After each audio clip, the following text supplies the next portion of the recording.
A entrada na ECA USP deu-se aos 45 anos. Eu era jornalista desde os 27 anos, não, antes disso, desde os, por aí, 25 anos, mais ou menos. E jornalista relativamente bem sucedido, ganhei 4 prémios ESSO, dirigi jornais, revistas, enfim.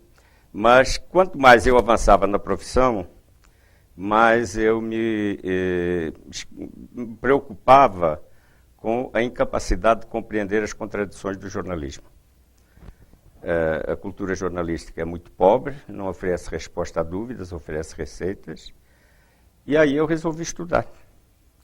Então, aos 45 anos, eu me candidatei, pela via do vestibular, a ser aluno da ECA.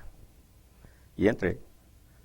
Então, entrei para ser aluno de graduação em 1979. O que eu me lembro não está muito organizado, não? Eu não sou um bom memorialista. O passado, para mim, é um pouco parecido com a amálgama, não é? Eu penso mais no futuro do que no passado. Mas há coisas de que eu me lembro muito bem. Por exemplo, a faculdade, a universidade era muito boa como ambiente, um ambiente acadêmico, ambiente de debate, numa época complicada, uma época muito agitada, não só na política, mas também nas ideias.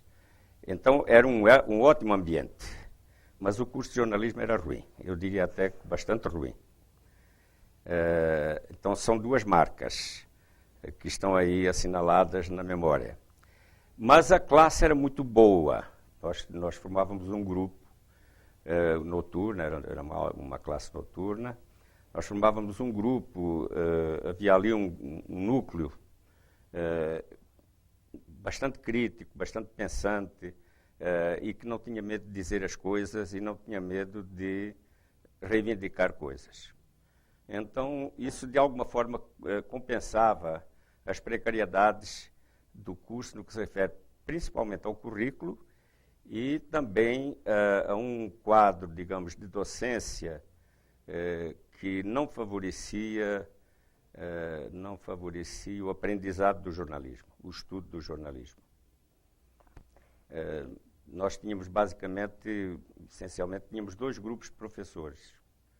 O grupo dos professores que tinham vindo do mercado, portanto, tinham uma perspectiva profissional do ensino, uma perspectiva de ensinar a fazer, não é?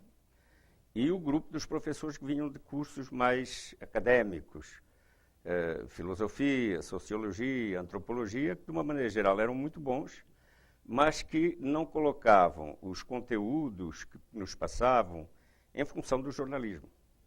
Alguns deles, inclusive, não gostavam de jornalismo. Mas, de qualquer forma, a gente, como aluno, nós fazíamos lá uma mistura dos conteúdos e acabávamos produzindo o nosso próprio curso. O motivo foi o mesmo que trouxe também a ser aluno de graduação, a estudar. A graduação não me ofereceu resposta às dúvidas. A graduação, os conteúdos do curso de jornalismo, eles estavam muito pouco preocupados com a questão do jornalismo, com a questão das complexidades do jornalismo. Então você tinha professores intelectuais muito bons, mas que se empenhavam em fazer a cabeça dos alunos. Nós passámos um semestre numa disciplina Sociologia da Comunicação, que é uma disciplina importante. Passámos um semestre discutindo o Manifesto Comunista. Um semestre para estudar Sociologia da Comunicação.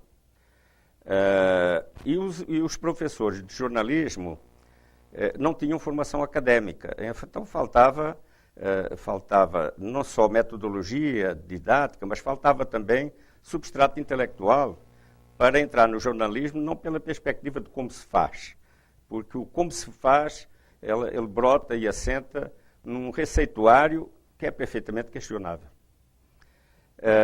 Então, a cultura jornalística, ela brota dos manuais, brota da própria tradição de como fazer jornalismo, das receitas que dão certo, e se traduz em coisas assim: título tem que ter verbo, o texto começa pelo que é mais importante.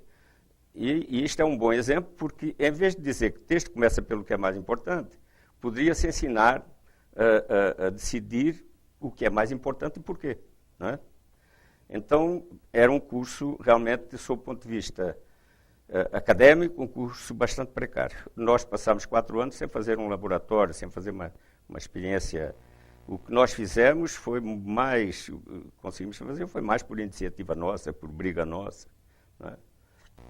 Porque, pedagogicamente, e sob o ponto de vista mesmo da riqueza do conteúdo, as coisas eram precárias.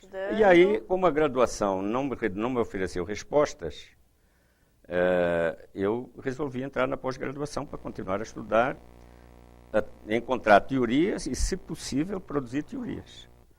Eu tinha uma experiência de muitos anos na profissão. Eu sempre fui, na profissão, um questionador. Quando cheguei aqui na ECA, por exemplo, as teorias de comunicação, elas eram quase todas ou funcionalistas ou então assentadas na escola de Frankfurt. De qualquer forma, tanto uma quanto a outra considerava que o leitor, o usuário final do conteúdo, era um sujeito manobrável, não é? Que era uma coisa com que eu não concordava. Até como jornalista eu sabia que isso não era verdade, não é? E eu queria até um jornal de bairro para provar que isso não era verdade, que é possível fazer jornalismo transformando o receptor em emissor. Por que é que não pode ser? Não é? Além de que, se você, depois eu descobri isso mais tarde, mesmo quando a gente pensa que o outro é manipulado ou manipulável, nós estamos ignorando conhecimentos produzidos em outras áreas, como, por exemplo, nas ciências da linguagem. Na realidade, quando você usa a língua para interagir, para ações de interlocução, a ação principal é sempre do outro, do que está ouvindo, porque ele tem o poder de aceitar ou rejeitar o que a gente lhe diz.